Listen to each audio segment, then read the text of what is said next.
Hi hello friends, எல்லாருக்கும் வணக்கம். இன்றைக்கி இந்த வீடியோவில் இந்த பேபல் அக்கௌண்ட், அதாவது 2021 புதுசாக அதனுடைய லோகோ எல்லாம் சேஞ்ச் பண்ணி அதனுடைய இன்ஃப்ராஸ்ட்ரக்சர்லாம் உள்ளே எல்லாமே சேஞ்ச் பண்ணி ரொம்பவே ஈஸியாக மக்களுக்கு எளிமையாக சில ஆப்ஷன்லாம் கொடுத்துருக்காங்க. இந்த கூகுள் பே எப்படி ஓப்பன் பண்ணுறது அப்படிங்கிறத பார்க்கலாம். ஃபஸ்ட்டு உங்கள் மொபைலில் இருக்கக்கூடிய ப்ளே ஸ்டோர் போங்க. ப்ளே ஸ்டோர் போய்ட்டு இங்கே பார்த்தீங்கன்னா இதுதான் ப்ளே ஸ்டோரு. இந்த ப்ளே ஸ்டோரை கிளிக் பண்ணிக்கோங்க. அந்த ப்ளே ஸ்டோர் கிளிக் பண்ணிவிட்டு இங்கே மேலே தெரியுது பார்த்தீங்களா, சர்ச் ஃபார் ஆப்ஸ் அப்படின்னு. அதில் கூகுள் பே அப்படின்னு டைப் பண்ணுங்கள். கீபேடில் பொறுமையாக டைப் பண்ணுங்கள். அப்படி நீங்கள் டைப் பண்ணிட்டீங்க அப்படின்னா இந்த மாதிரி இன்ஸ்டால் அப்படின்னு ஒன்று வரும். இந்த க்ரீன் கலரில் கீழே தெரியுது பார்த்தீங்களா, அந்த இன்ஸ்டால் அப்படிங்கிற அந்த ஆப்ஷனை கிளிக் பண்ணிக்கோங்க. கிளிக் பண்ணிவிட்டு டவுன்லோட் ஆகும். டவுன்லோட் ஆனதுக்கப்புறம் இங்கே ஓப்பன், இந்த க்ரீன் கலரில் இருக்கக்கூடிய அந்த ஓப்பன் அப்படிங்கிறத கிளிக் பண்ணுங்கள். கிளிக் பண்ணிட்டீங்க அப்படின்னா உங்களுக்கு கூகுள் பே ஓப்பன் ஆகிடும். இங்கே உங்களுடைய ஃபோன் நம்பர், நீங்கள் பேங்க்கில் கொடுத்துருக்கக்கூடிய ஃபோன் நம்பர் இதுக்கு கீழேயே வியூ ஆகும். நீங்கள் உங்கள் மொபைலில் என்னென்ன நம்பர் போட்டிருக்கீங்கன்ட்டு இங்கே வியூ ஆகும்.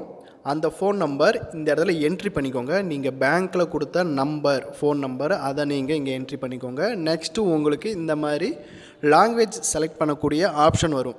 இங்கிலீஷ்னால் இங்கிலீஷ் செலக்ட் பண்ணுங்கள், ஹிந்தி, நெக்ஸ்ட்டு தமிழ் வேணும் அப்படின்னாலும் தமிழ் லாங்குவேஜில் இருக்குது. ஸோ அதை கூட நீங்கள் செலக்ட் பண்ணிக்கலாம்.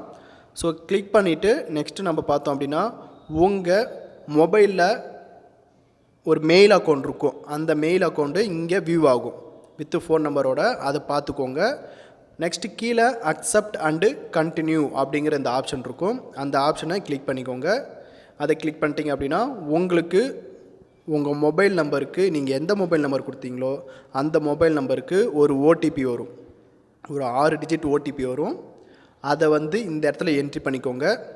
அதுக்கப்புறம் இது ரொம்ப முக்கியமானதுங்க, கூகுள் பே செக்யூராக இருக்கிறதுக்கு இந்த ஃபார்மாலிட்டிஸ் கொடுத்துருக்காங்க. உங்களுக்கு பேட்டர்ன் போடுற மாதிரி, அதாவது கோடு போட்டு நம்ம லாக் போட்டு வச்சுருப்போம், அது வேணும் அப்படின்னா மேலே இருக்கிறத கிளிக் பண்ணுங்கள். இல்லை 4 டிஜிட் நம்பர் தேவை அப்படின்னா இங்கே இருக்கிறத கிளிக் பண்ணிக்கோங்க. இது கூகுள் பே ஓப்பன் பண்ணும்போது மட்டும்தான் யூஸ் பண்ண முடியும். பணம் அனுப்புறதுக்கு வேறு இருக்குங்க. ஸோ அதை கொடுத்துட்டு கண்டினியூ கொடுத்துக்கோங்க.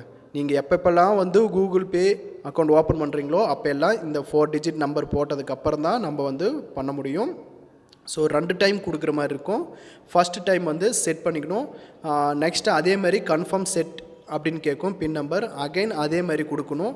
கொடுத்ததுக்கப்புறம் உங்களுக்கு ஹோம் பேஜ் இந்த மாதிரி ஓப்பன் ஆகும். ஓப்பன் ஆனதுக்கப்புறம் அந்த நியூ பேமெண்ட் அதை கிளிக் பண்ணிங்க அப்படின்னா இங்கே சென்ட் மணி அப்படின்னு இந்த ஆப்ஷன் இருக்கும். இதில் தான் நம்ம பேங்க் ஆட் பண்ண முடியும்.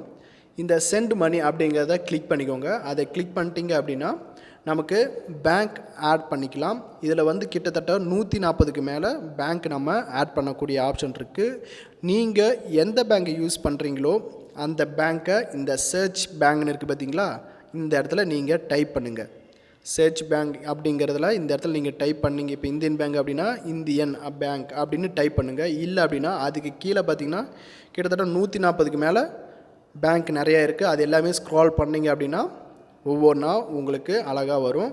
ஸோ இப்போ நான் எனக்கு எஸ்பிஐயில் அக்கௌண்ட் இருக்குது. அதை நான் கிளிக் பண்ணி நான் ஆட் பண்ணுறேன்.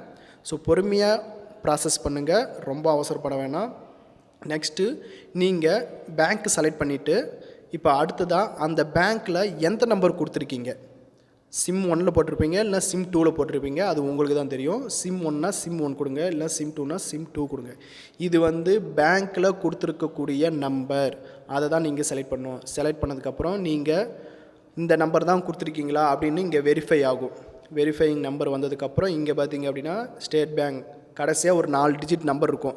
இது அக்கௌண்ட் நம்பர், கடைசி 4 நம்பர். உங்கள் அக்கௌண்ட் நம்பரில் இருக்கக்கூடிய கடைசி 4 நம்பர் தான் இங்கே அதனுடைய அக்கௌண்ட், சேவிங் அக்கௌண்ட்டா கரண்ட் அக்கௌண்ட்டா அப்படிங்கிறத கொடுத்துட்டு கண்டினியூ கொடுத்துருங்க. கண்டினியூ கொடுத்தோன்னே இங்கே ஆட் பேங்க் அக்கௌண்ட் அது ப்ராசஸ் ஆகி இந்த மாதிரி உங்களுக்கு டிக் மார்க் வரும். டிக் மார்க் வந்தோடனே நீங்கள் போய்ட்டு செட்டிங்ஸ் போய் பார்த்தீங்க அப்படின்னா நீங்கள் லிங்க் பண்ணியிருக்கிற பேங்க்கு வியூ ஆகும். இதே மாதிரி தாங்க நம்ம எல்லா பேங்க்கையும் ஆட் பண்ணோம். சக்ஸஸ்ஃபுல்லாக நம்ம பேங்க் ஆட் பண்ணிட்டோம். கூகுள் பே அக்கௌண்ட் யூஸ் பண்ணுறவங்களுக்கு சில டவுட் இருக்கும். அதில் பாஸ்புக் வேணுமா அப்படின்ட்டு. ஸோ கூகுள் பே ஓப்பன் பண்ணுறதுக்கு பாஸ்புக்கு தேவையே இல்லைங்க. நெக்ஸ்ட்டு ஏடிஎம் கார்டு வேணுமா அப்படின்னா கண்டிப்பாக ஏடிஎம் கார்டு தேவைப்படும். உங்கள் கிட்ட யூபிஐ பின் நம்பர் இப்போ தான் நீங்கள் ஃபஸ்ட்டு இது வரைக்கும் நான் எந்த ஒரு டிரான்சாக்ஷனுமே ஆன்லைன் மூலிமா வச்சிட்டதே இல்லை.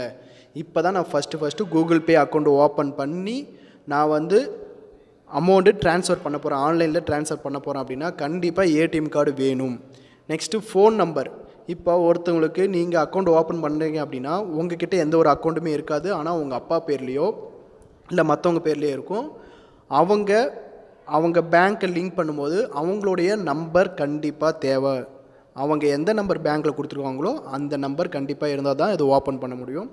நெக்ஸ்ட்டு இந்த யூபிஐ பின் நம்பர் இருந்தால் தான் பணம் அனுப்ப முடியுமா அப்படின்னா கண்டிப்பாக 100% இந்த யூபிஐ பின் நம்பர் அப்படிங்கிறது ஒவ்வொரு பேங்க்குக்கும் வித்தியாசமாக இருக்கும். அதாவது ஸ்டேட் பேங்க்குக்கு அப்படின்னா 6 டிஜிட் நம்பர் இருக்கும், இந்தியன் பேங்க்குக்கு அப்படின்னா 4 டிஜிட் நம்பர் இருக்கும். ஸோ இந்த மாதிரி ஒவ்வொரு பேங்க்குக்கும் ஒவ்வொரு 4 டிஜிட் நம்பர் 6 டிஜிட் நம்பர்னு இருக்கும்.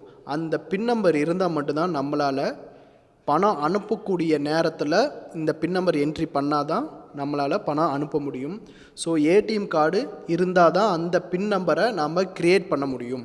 ஸோ ஏடிஎம்மில் அந்த கடைசி 6 டிஜிட் நம்பரும் நெக்ஸ்ட்டு டேட்டு மந்த்து எப்போ முடியுது, எந்த வருஷம் முடியுது, அந்த மந்த்தும் இயரும் என்ட்ரி பண்ணணும். அதுக்கப்புறம் சிவிவி நம்பர்னு இருக்கும். ஏடிஎம் கார்டுக்கு பின்னாடி திருப்பி பார்த்தீங்க அப்படின்னா ஒரு 3 நம்பர் இருக்கும். அந்த 3 நம்பர் என்ட்ரி பண்ணிவிட்டு நெக்ஸ்ட்டு அதன் பிறகு தான் நம்ம வந்து அந்த யூபிஐ பின் நம்பர் அப்படிங்கிறத நம்ம க்ரியேட் பண்ண முடியும்.